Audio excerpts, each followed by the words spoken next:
देवान पियेन पियदस्सिना लाजिना विसति विसभीतेना अतना आगाच महीहिते हिदा बुद्ध जाते शाक्यमुनि ति शीला विगधाभि च कालापीता शीला थबे च उसपपीते हिदा भगवम जाते ति लुम्बिनी गामे उबालिके कटे अत्था भगिये च राजा देवान पिय प्रियदर्शी अपने राज्याभिषेक के 20वें वर्ष पर स्वयं यहाँ आए और स्थान को कृतज्ञ हुए, क्योंकि शाक्य मुनि बुद्ध का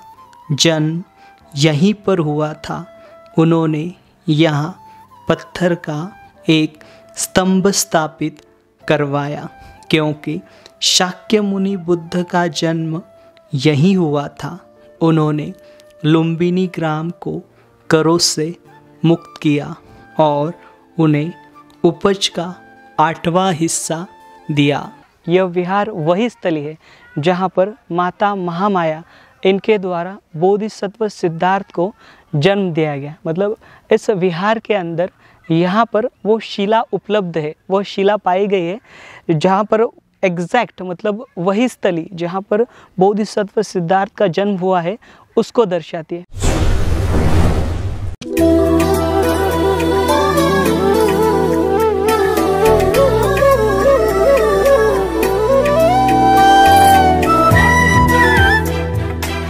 सुपबुद्धं पबुज्जन्ति सदा गौतमा सावका एसं दिवाच रतोच निच्चं बुद्धगता सती।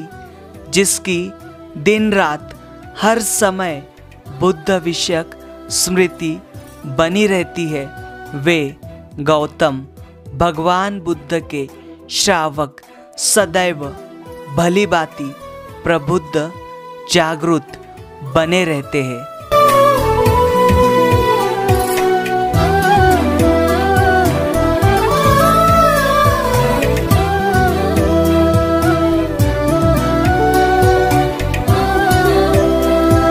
सदियाँ बीत गई है लेकिन सभ्यता वहीं पर है, समय बीत गया है लेकिन रहा वहीं पर है। जय भीम, नमो बुद्धाय। स्वागत है आप सभी का आपके चहेते चैनल पर जिसका नाम है बोधिसत्व। इस चैनल के माध्यम से आपको प्रियदर्शी चक्रवर्ती सम्राट अशोक इनके द्वारा निर्माण किए गए प्राचीन बौद्ध स्तूप हो, स्मारक हो या फिर गुफाएं हो, जिनका निर्माण कार्य प्रियदर्शी सम्राट अशोक इनके बाद में भी हजारों वर्ष तक किया गया, ऐसे वीरान और अनदेखे बौद्ध स्थल यह जो चैनल है पिछले कई वर्षों से आपको दिखाते आ रहे हैं। आज का यह वीडियो बहुत ही महत्वपूर्ण है और इस चैनल के पिछले वीडियो भी बहुत ही महत्वपूर्ण है। अभी तक आपने पिछले वीडियो नहीं देखे तो वे ज़रूर देखें। आज का यह स्मारक यानी यहाँ पर यह जो स्थली है, यहाँ पर सम्राट अशोक इनके पूर्व भी स्मारक बना था। उस स्थली पर हम जाने वाले हैं जहाँ पर बोधिसत्व सिद्धार्थ इनका जन्म हुआ था, अर्थात लुम्बिनी। जी हाँ, आज का यह जो वीडियो है यह नेपाल देश के रूपन्देही यहाँ के लुम्बिनी स्थली का है।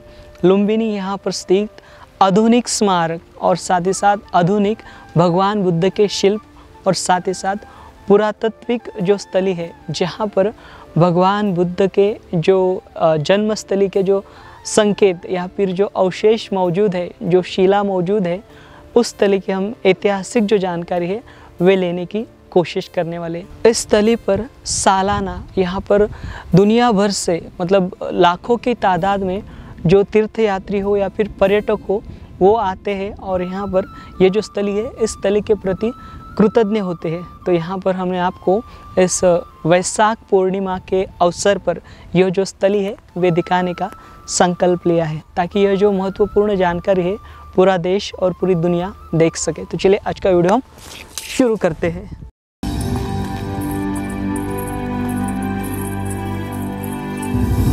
विश्वविख्यात लुम्बिनी यह स्थल उत्तर प्रदेश राज्य के गोरखपुर से 120 किलोमीटर की दूरी पर और सिद्धार्थनगर से 70 किलोमीटर की दूरी पर नेपाल देश में स्थित है। यह स्थली शाक्यों के गणराज्य के अधीन हुआ करती थी। बौद्ध साहित्य के किंवदंती के अनुसार शाल वृक्षों से आच्छादित इस स्थली पर अपनी प्रसूति के लिए माता महामाया अपनी बहन प्रजापति इनके साथ अपने मैके अर्थात कोलियों के साम्राज्य के देवदा इस नगरी जा रही थी।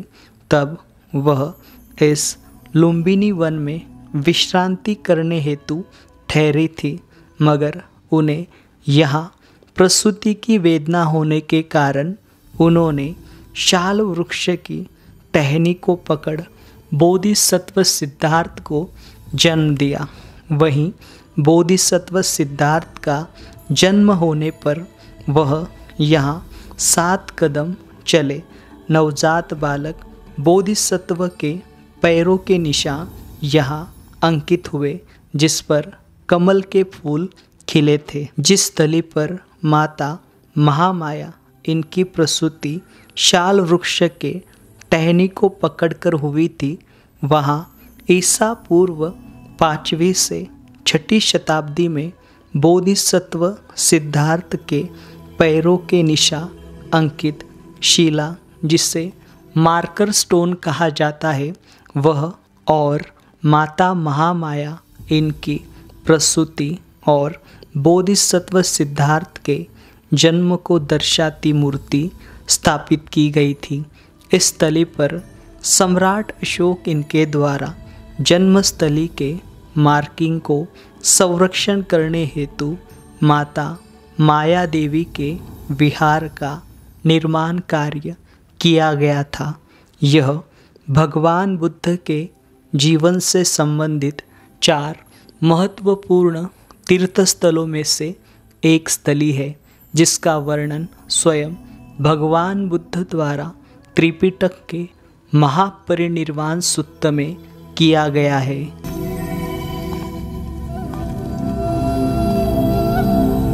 हम आए हुए हैं नेपाल के रूपन्देही जिले के लुम्बिनी यहाँ पर। जी हाँ, जो सिद्धार्थ बोधिसत्व की जन्मस्थली है, उस जन्मस्थली पर आए हुए हैं। तो आप ये पूरा इलाका देख सकते हो किस प्रकार से यहाँ पर नेपाल सरकार द्वारा या फिर यहाँ का लुम्बिनी का जो पर्यटन विभाग है, इनके द्वारा इस क्षेत्र का जो है विकास किया गया है। आप ये नहर देख पा रहे हो, इसके इर्द गिर्द चारों ओर जो है यहाँ पर विविध देशों के यहाँ पर विहार बनाए गए हैं। विविध देशों की संस्कृति का जो संगम है वे यहाँ पर हमें देखने मिलेगा। तो हम ये जो पूरा क्षेत्र है वह भी दिखाने वाले, और साथ ही साथ यहाँ पर की जो माया देवी की जो पवित्र स्थली है, जहाँ पर बोधिसत्व सिद्धार्थ इनका जन्म हुआ था। मतलब माया देवी ने जिस शाल वृक्ष के नीचे, जिस शाल वृक्ष के टहनी को पकड़कर बोधिसत्व सिद्धार्थ को जन्म दिया था, वह स्थली हम देखने वाले हैं। उसके पुरातात्विक साक्ष्य जो है वे आपके समक्ष रखने की कोशिश करने वाले। देखिए, ये जो चैनल है इसी प्रकार की बहुत लंबी यात्रा करके यह जो महत्वपूर्ण और मूल्यवान वीडियो जो है वे आपके सामने रखने की कोशिश कर रहा है। तो यह जो चैनल है देश के साथ साथ पूरे जम्बू द्वीप की जो जानकारी है वे आपको इसी प्रकार से देने वाला है। आपसे अनुरोध है इस चैनल को जितना हो सके उतना सहयोग करते रहे, ताकि इस प्रकार की जो जानकारी है अन्य देशों से हम आपको दे पाएँ। देखिए, यहाँ पर इस जैसे आप देख पा रहे हो, यहाँ पर मतलब नेपाल राज्य के ये जो लुम्बिनी का जो क्षेत्र है, यहाँ पर नेपाल सरकार ने पर्यटन को बहुत ज़्यादा चालना दी है। आप यहाँ पर आओगे, मतलब यहाँ पर आने के लिए देखिए, एक तो आप विविध प्रकार की यहाँ पर बॉर्डर है, 3 से 4 बॉर्डर है, उससे आप यहाँ पर नेपाल में प्रवेश कर सकते हो। आप अगर तीर्थयात्री मतलब आप अगर टूरिस्ट बस के साथ आते हो तो सीधे बस के साथ आप अंदर आ सकते हो। उस समय पर कोई वीज़ा यहाँ पर लगता नहीं। अगर आपकी 4 व्हीलर भी लेके आते हो तो आपको आपके 4 व्हीलर की आरसी लगेगी, लाइसेंस लगेगा, और एक रजिस्ट्रेशन अमाउंट जो है, जो टैक्स यहाँ का होता है, वो पे करना पड़ता है। बाइक के लिए 200 रुपये प्रतिदिन है, मतलब नेपाल के 200 रुपये और इंडिया के 100 रुपये, यानी यहाँ के 160 रुपये के बराबर होते हैं। तो इसी प्रकार से मतलब बाइक के 200 रुपये और साथ ही साथ 4 व्हीलर के 600 रुपये और बड़ी गाड़ी की 800 और बस की 1000-1500 दिन के ऐसे टैक्सेस पे करके आप यहाँ पर आपकी व्यक्तिगत वाहन भी लेकर आ सकते हो और ये जो पूरा क्षेत्र है आपके व्यक्तिगत वाहन से देख सकते हो। यहाँ पर अमूमन जो लोग हैं यहाँ की जो जन्मस्थली है यही देखने आते हैं। इसके अलावा यहाँ पर यहाँ की जो कपिल वस्तु है वे है बहुत बड़ी कपिल वस्तु है। यहाँ पर भी जिस प्रकार के हमारे देश में मतलब भारत देश में जिस प्रकार से कपिल वस्तु है, ठीक उसी प्रकार की कपिल वस्तु उसके जो रूल्स एंड रिमेंस से यहाँ पर पाए गए। मतलब इंडिया में के पिपरवा जो है जहाँ पर उस स्थली को जो है कपिल वस्तु माना जाता है, ठीक उसी प्रकार से यहाँ पर की कुडान नाम की स्थली है, वहाँ वो जो पूरा क्षेत्र है तिलौर कोटा के क्षेत्र को यहाँ पर कपिल वस्तु माना गया है। तो वह भी जो सारे अवशेष हैं इस चैनल के माध्यम से आपको देखने मिलने वाला है। तो चलिए यहाँ के हम कुछ मोनेस्ट्री आपको दिखाएंगे और उसके बाद हम चलेंगे यहाँ का माया देवी का जो प्रसिद्ध ऐसा मंदिर जो चैत्य है और उसके साथ साथ यहाँ पर एक सम्राट अशोक इनका शिलालेख है जिसके ऊपर लिखा गया है यहाँ पर बुद्ध का जन्म हुआ है। ईसा पूर्व 6ठी शताब्दी से लुम्बिनी यह स्थल तीर्थ क्षेत्र के रूप में प्रसिद्ध होने के कारण उस समय जम्बूद्वीप के विविध कोनों से तीर्थयात्री तथा भगवान बुद्ध के अनुयायी और बौद्ध भिक्खु यहाँ आया करते थे।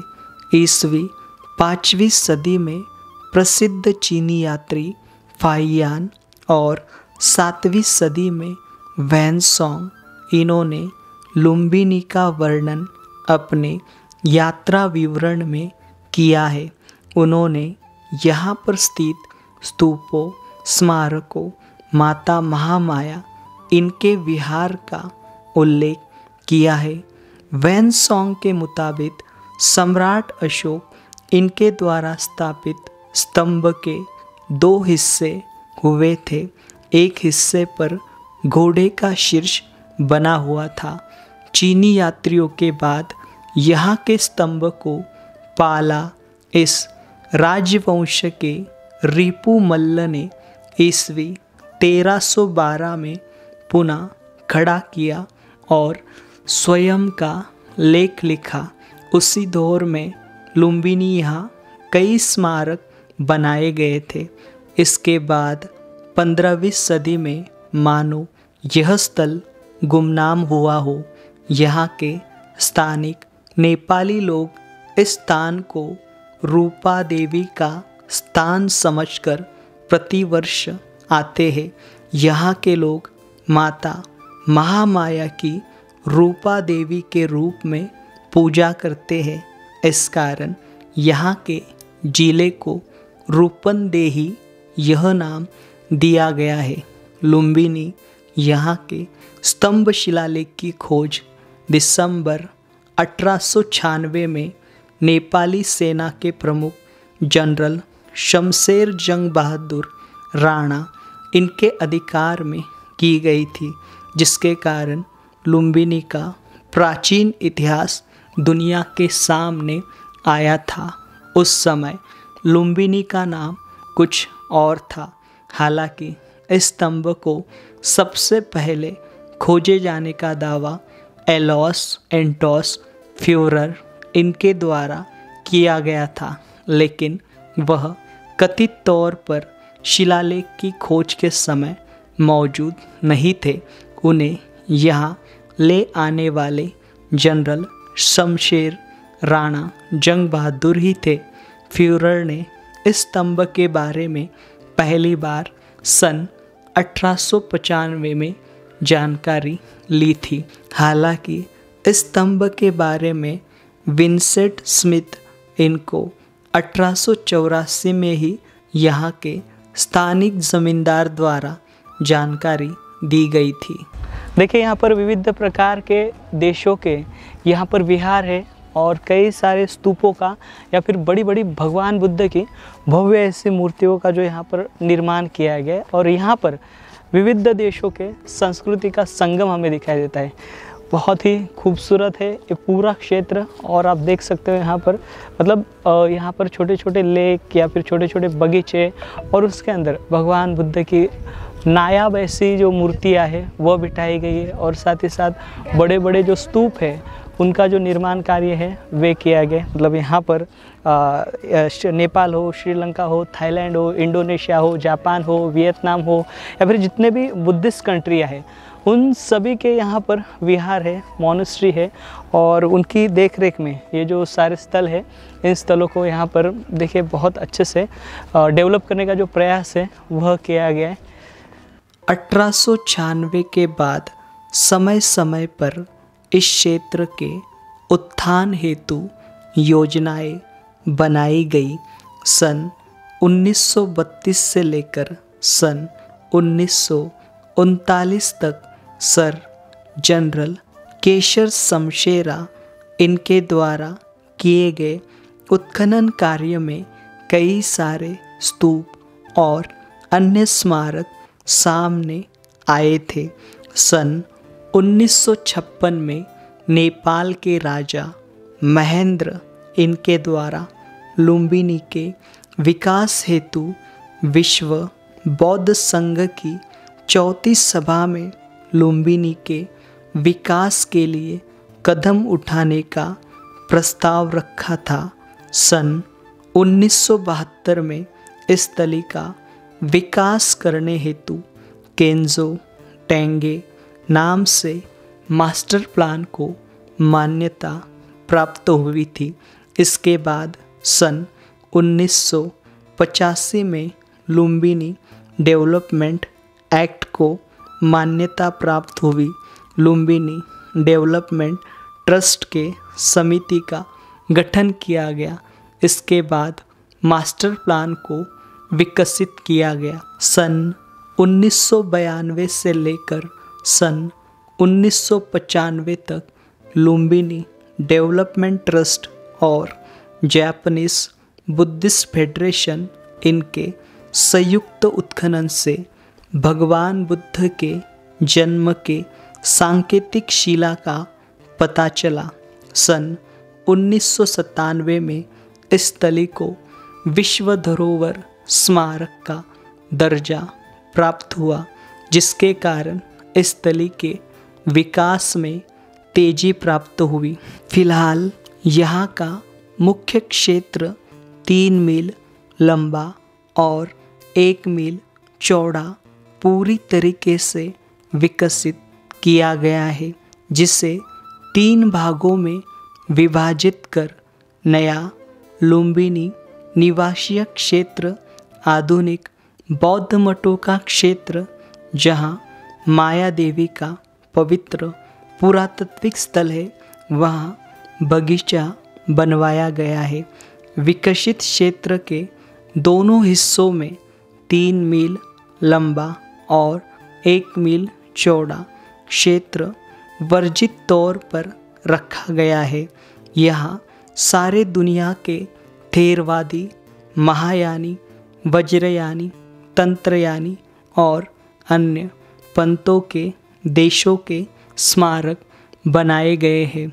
यहाँ इलेक्ट्रिक वाहनों का इस्तेमाल कर कम अवधि में यहाँ के आधुनिक स्मारक देख सकते हैं। साथ ही यहाँ की विकसित नहर से नाव में बैठकर 1.5 किलोमीटर की यात्रा गोल्डन लिटिल बुद्धा के शिल्प तक तय कर सकते हैं। वहाँ से आरंभ होता है यहाँ का बगीचा, जिसमें माता महामाया इनका विहार, और यह विश्व धरोहर का पुरातात्विक स्थल स्थित है। देखिए अभी हम आए हुए हैं यहाँ की मुख्य स्थली पर, यानी माता महामाया इनका जो विहार है, यानी सबसे प्राचीनतम विहारों में से और सबसे प्राचीनतम मलबों में से यह एक है।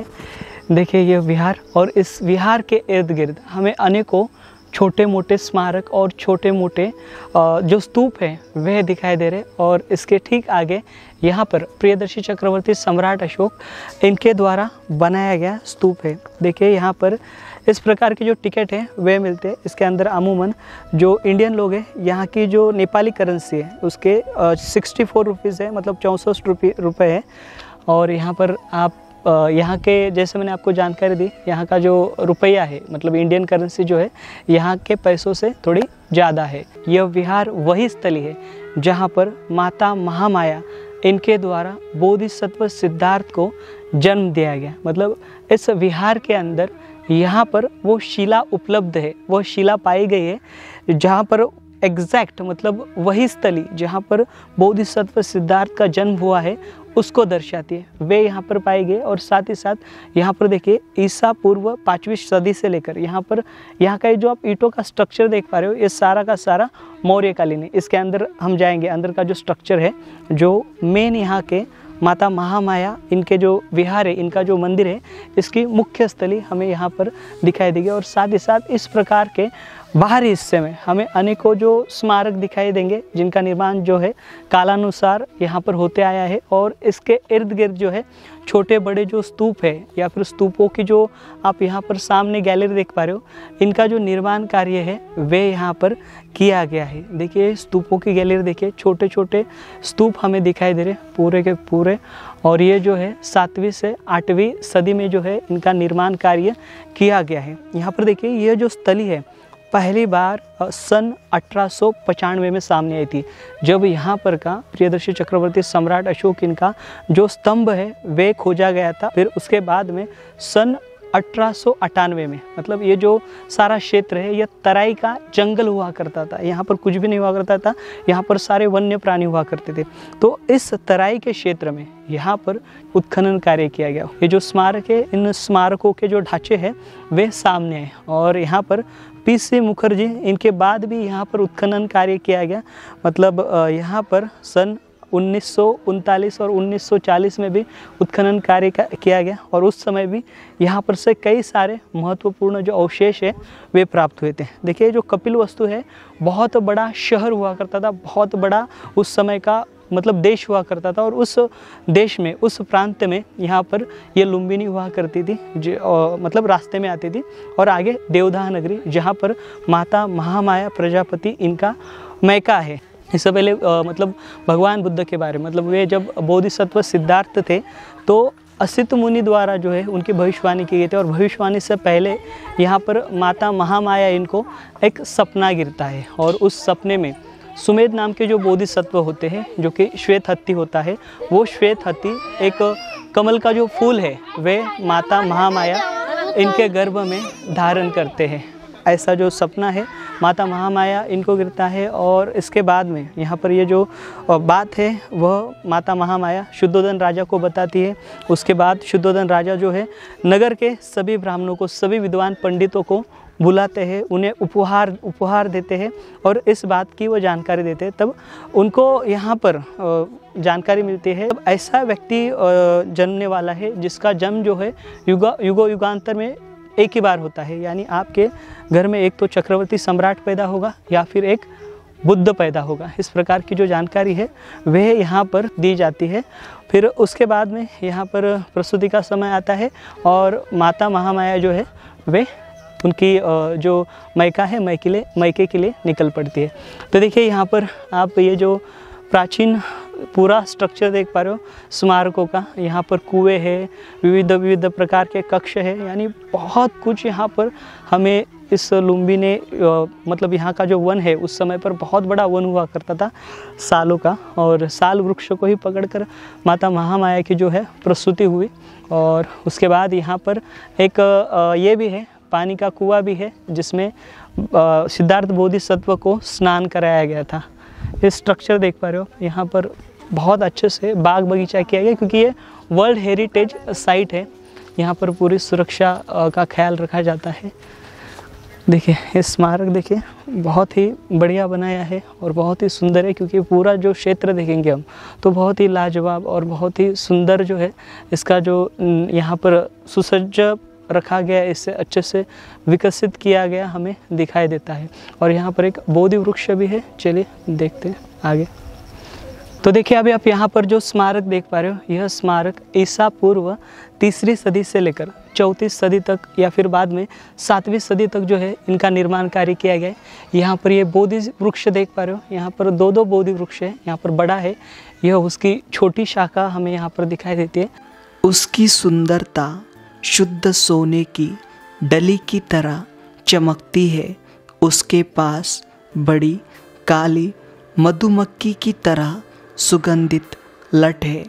आँखें कमल की पंखुड़ियों के समान, दांत आकाश के तारों के समान। ईसा पूर्व 563 में वैशाख पूर्णिमा के दिन बोधिसत्व सिद्धार्थ को जन्म देने के बाद 7वें दिन माता महामाया इनका निधन होता है। बौद्ध साहित्य में वर्णित माता महामाया इनके निधन के बाद उनका जन्म तुषिता देवलोक में होता है। वहीं बोधिसत्व सिद्धार्थ के लालन पालन का जिम्मा माता प्रजापति इनके द्वारा लिया जाता है। बौद्ध साहित्य और कला में रानी माता महामाया को उनके जीवन के चरम पर एक सुंदर उर्वर महिला के रूप में चित्रित किया गया है। इसी कारण यहाँ के स्थानिकों द्वारा यह स्थल अज्ञात होते हुए भी रूप की देवी रूपन देवी के स्वरूप में पूजा जा रहा था। देखिए यहीं पर सिद्धार्थ बोधिसत्व का स्नान हुआ था, वे वही स्थली है। और यहीं से आगे और भी अन्य जो स्मारक है वे बनाए गए हैं। और ये जो सारे स्मारक हैं यहाँ पर जब सम्राट अशोक आए थे तो सम्राट अशोक ने यहाँ पर मुख्य स्थली पर मतलब 4 स्तूप बनवाए थे और साथ ही साथ यहाँ पर स्तंभ बनवाया गया था जिसका शीर्ष जो है ऊपर का वह घोड़े का था। इस प्रकार की जो जानकारी है वे हमें प्राप्त होती है। और इसके ठीक सामने मतलब यहाँ पर माता माया देवी का जो मंदिर है, जो विहार है, ठीक उसी के सामने एक छोटा स्तूप हमें दिखाई दे रहा है। और इस छोटे स्तूप के सामने देखिए बड़ा स्तूप हमें दिखाई दे रहा है, बहुत बड़ा स्तूप है। और ये जो स्तूप आप देख पा रहे हो ईसा पूर्व 2री सदी का है, विशालतम और ये महास्तूप है। और इसी महास्तूप के आगे यहाँ पर देखिए सम्राट अशोक इनका जो स्तंभ है वह यहाँ पर हमें दिखाई देता है। और इसी में जानकारी दी है कि यहाँ पर जो है भगवान बुद्ध का जो है जन्म हुआ है। यहाँ पर देखिए स्तंभ ऊंचा है, काफ़ी 15-16 फीट का तो लग ही रहा है। और इसके ऊपर इस साइड में एक लेख है जो कि ऊपर लिखा है ओम मणि पद्मे हूँ, जो कि बाद में लिखा है। और जो मुख्य यहाँ का लेख है, यहाँ पर प्रियदर्शी सम्राट अशोक ने यहाँ पर लिखा हुआ है कि सम्राट अशोक ने यहाँ पर उनका जब राज अभिषेक हुआ था, राज अभिषेक के 20वें वर्षगांठ पर वे यहाँ पर आए थे। और यहाँ पर उन्होंने माता जो महामाया देवी जी है उनको यहाँ पर वह कृतज्ञ हुए थे उनके प्रति। और उन्होंने यहाँ पर जो है उस समय पर यहाँ पर स्तूप बनवाए थे। और साथ ही साथ यहाँ के जो लोग हैं यहाँ उनको यहाँ की जो कर मुक्ति है वह कराई थी। यहाँ पर जो लिखा हुआ है जो स्क्रिप्ट है, स्क्रिप्ट की जानकारी यहाँ पर दी गई जो कि मूलतः प्राकृत पाली में है। और इसके मतलब लेख जो है प्राकृत पाली में और जो लिपि है वो अशोकन लिपि है। और इस लिपि में जो है भगवान बुद्ध की जो जन्मस्थली है वह यही है। इसकी कंफर्मेशन जो है स्वयं प्रियदर्शी चक्रवर्ती सम्राट अशोक इनके द्वारा जो है यहाँ पर दी गई है। और इसके इर्द गिर्द देखिए छोटे छोटे और अन्य जो ओटिव स्तूप है वे हमें दिखाई देते हैं। मतलब एग्जैक्ट स्थली जो है उस एग्जैक्ट स्थली के ठीक सामने जो है यहाँ पर प्रियदर्शी चक्रवर्ती सम्राट अशोक राजा द्वारा यहाँ पर इस प्रकार का जो स्तंभ है वह लगाया गया है। देखिए यहाँ पर सालाना मतलब जो है पूरे दुनिया भर में से करोड़ों लोग आते हैं और करोड़ों लोग जो है इस स्थल को पवित्र स्थली मानते हैं, वे उनके लिए श्रद्धा का बहुत बड़ा ये केंद्र है। और यहाँ पर एक तो बोधिसत्व सिद्धार्थ का जन्म होने के कारण यहाँ पर पूरा जो नेपाल गवर्नमेंट है, नेपाल गवर्नमेंट द्वारा इस स्थली को जितना हो सके उतना डेवलप करने का जो प्रयास है वे किया गया। और साथ ही साथ यह जो स्थली है यह वर्ल्ड हेरिटेज साइट है। वर्ल्ड हेरिटेज साइट होने के कारण यहाँ पर पूरे साफ़ सफाई का जो मसला है आप देख सकते हो, पूरी जो स्थली है बहुत ही स्वच्छ है। यहाँ पर जो है पूरे तरीके से मेंटेन रखा गया है इस स्थली को।